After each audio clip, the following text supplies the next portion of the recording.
Allohning endi farishtalarga aytadigan gapini eshiting. Alloh aytarkan: fa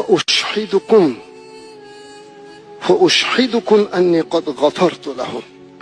Subhanalloh. Ey farishtalar, sizlarni guvoh qilib aytamanki, mana shu bandalarining gunohini kechirdim deyarkan Alloh taolo.